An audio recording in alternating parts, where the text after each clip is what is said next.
You're good. It's too good to take off.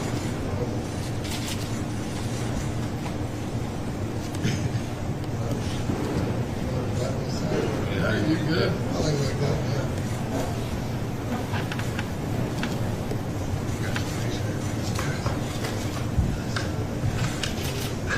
So with that, we'll kick it to Q&A and let you guys.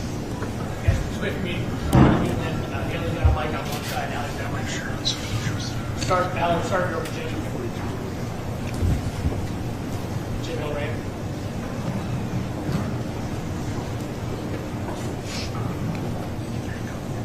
Yeah, Blake, this is Jim Hill, KCAL9 News here in Los Angeles. First of all, congratulations and good luck. How difficult or how easy a decision was this for you to make? Yeah, it was really easy.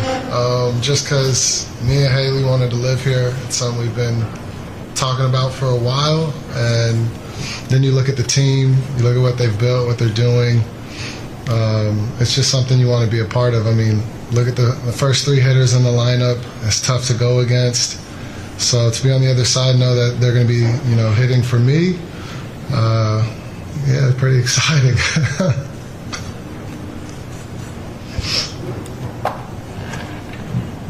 Hey Blake, welcome to the Dodgers. Are you friendly with any of the current players, and if so, have you spoke to anybody? Yeah, I've talked to some of the pitchers. I never really talked to position players a lot. Just pass by, say hi, stuff like that. But when you got to compete against them, you got to have an edge. So I'm sure we'll start talking and become friends and family. So we'll get there.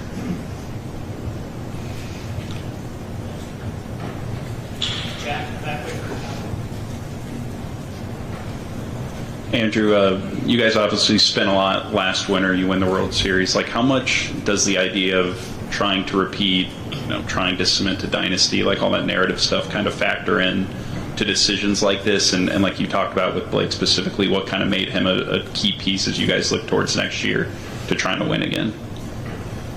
From our standpoint, each and every year, we're trying to win, and it's hard. And what's really difficult is to win. What's even harder to do is to repeat. And to a man, all the guys that we've talked to, of our players, coaching staff, everyone is of the mind of let's run it back. Let's do everything we can to be in position to win. We feel like we've got a really talented team in place. So everything for us was centered around what can we do, what can we add to put ourselves in the best position to do that.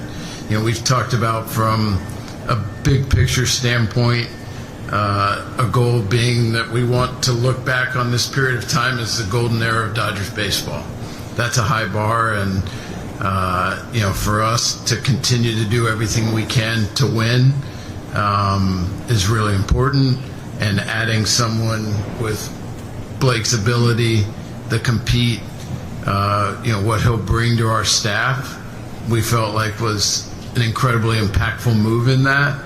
Again, he's had a tremendous amount of success to this point, winning 2 Cy Youngs.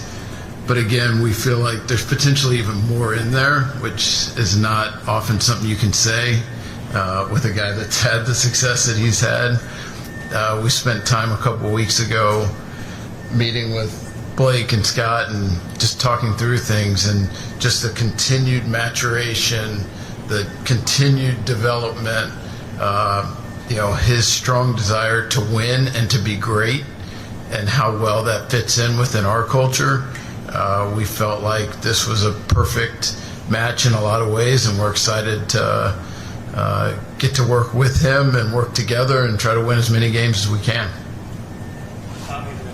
Yeah, Andrew, just to kind of follow up on that, how unique of a financial position are you guys in just to be able to win the World Series, spending the amount that you did last offseason, and still be able to operate at the top of the market and sign a 2-time Cy Young winner sort of this winter?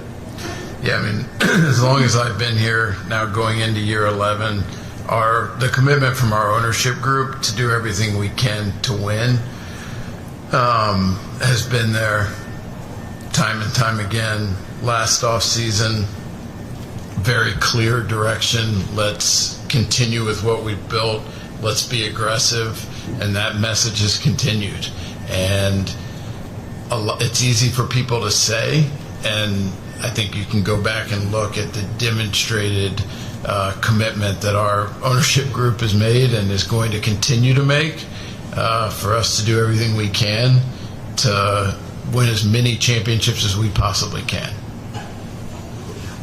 Yeah, Blake, how different were the two experiences in free agency for you, last year and this? And how much did last year's experience maybe motivate you to make a quick decision this year? I don't know if it motivated me. It's up to the teams. Like last year, I would have wanted to sign quicker, but teams weren't interested at that time. So it's up to the teams. But for me, I was excited with what I did last year, signed that deal, and then coming into this free agency, I knew I had put myself in a good position to sign earlier. And with how aggressive Andrew was and Brandon, it made it pretty exciting pretty quickly. And I'm just happy we were able to get something done, and really looking forward to being here for 5 years. Blake, how much did the second half show you how higher the bar can go for you? I think the first half's kind of, of this year, I learned a lot. I was trying to push through some things to see, where I was, how I can get better. Failed, and from that point moving forward, it really helped me. Like, I need to take a little more time. I need to feel a certain way, and once I got in a rhythm, usually when I get in a rhythm, I could really, take that the rest of the season. So just learning through those first two hiccups, and then as I started in, end of June, early July, somewhere in there, I was really confident from my rehab starts going into that, where I was like, okay, I'll be able to kind of take this all the way and start dominating. Blake, David Bassett, AM 570. Dave? Just wanted to ask you, usually when a team signs a pitcher of your caliber, they're trying to get over the hump. This team just won the World Series. How do you fit into all that, and what's that feeling for you to join a world champion? Yeah, it's fun. It's fun to know that you got a team full of experience. Them winning the World Series, it puts you in a position. Just being able to go through that. That team went through something that no one gets to go through, and being able to learn from that, I'm excited. I've been there, but I failed.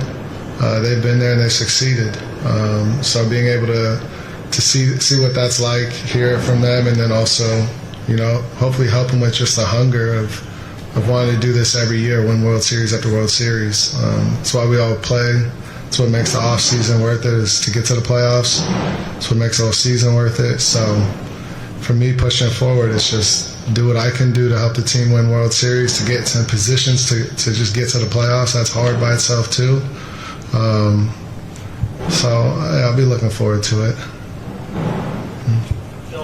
Yeah, Blake, over here. How much does Game 6 of the 2020 World Series stick with you as a motivating factor? I don't know if it's a motivating factor.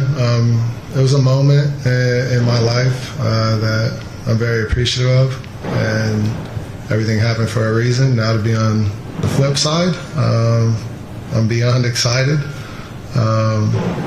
This team's stacked, top to bottom, with youth too. Can't wait to teach the young pitchers just what has helped me along the way, and hopefully it can help them. I don't look into that game as much as everyone else. It was just a moment in time that I learned from, and I told Andrew if I wanted to stay out there longer, I should have done a better job before that game to make that decision easier on Kevin. So it's ultimately up to me to be a better pitcher to earn that moment. Yeah, a question for anybody. Actually, Andrew, you said that you feel confident that you're not paying for the quote-unquote back end of a career. What is it about Blake specifically, his repertoire, anything that makes you feel like these next 5 years could be some of his best? Obviously watching Blake from the other side and having conversations with him, I think the dedication to taking care of his body, to game planning, and what really stood out is just the hunger to learn at every step. So when you have that, those intangibles along with an incredible amount of talent, those are easy things to bet on moving forward, and feeling like getting in our culture and with our coaches and staff, it's going to help really raise it to another level, because Blake is ready to go ahead and fully immerse himself in that. So we couldn't be more excited about it. Hey, Blake, right here. Fredo Cervantes with the Sporting Tribune. Welcome to Los Angeles, by the way, and happy early birthday. Thank you. You played in this division for the past few years here, one in San Francisco, a few in San Diego. What ultimately intrigued you to make the decision quicker this year? And, what do you love about this team? Yeah, I mean, being in LA, that, the pressure's always on. I like that. Living here is pretty amazing, opportunities. But being able to pitch in a packed stadium, get to make moments for people, and this is where you want to play. I don't think there's a better situation that you could be in than being right here. And then knowing Andrew, how much as well as I know him, that played a big part. It all started because he believed in me, so I couldn't see a better reason not to come here. And the goal is to end it here, so see how long I can push my career for, and see how many World Series we can win. Welcome to LA, Blake. There's some talk about going to a 6-man rotation next season. Just want to get your thoughts on the possibility of pitching in a 6-man rotation, if those were at all part of the discussions. Yeah, let's get to spring training, meet the team, see how everything works out. We'll kind of go from there. I pitched on 6-man rotation, 5-man. I pitched on 4-man rotations. I'm good with it all. As long as we have a plan, we'll execute it, and I'm good with it. Blake, what do you look forward to the most playing for Dave? I think first meeting him, talking to him. I've talked to him as a friend, but now as him being my manager, I think that the biggest thing is just learning him, his style, what he's going to expect from me every day. I think those are the big things. A lot of what going into this is I gotta, it's new relationships. I gotta meet people. I gotta invest in people. They gotta understand me. I gotta understand them.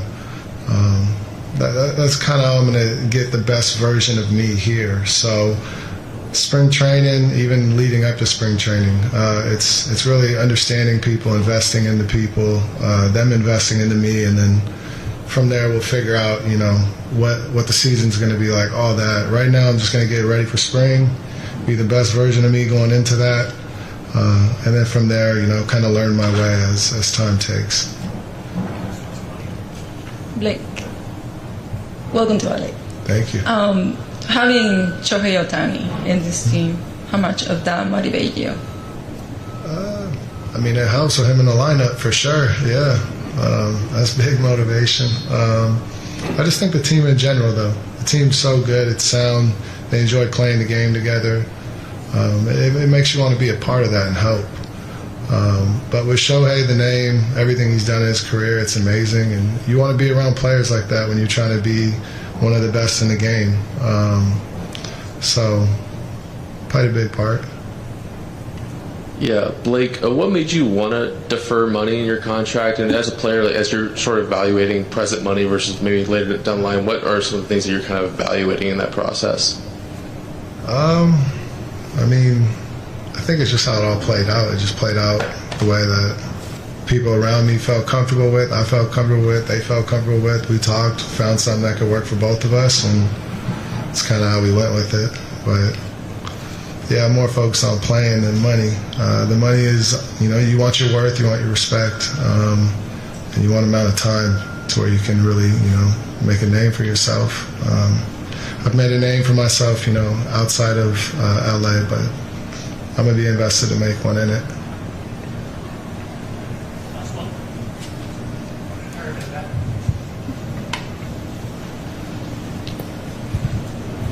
Blake, just wondering, any reason why you chose number 7 to wear? Number 4 was taken. Forever. Yeah, okay, yeah. So 7, yeah.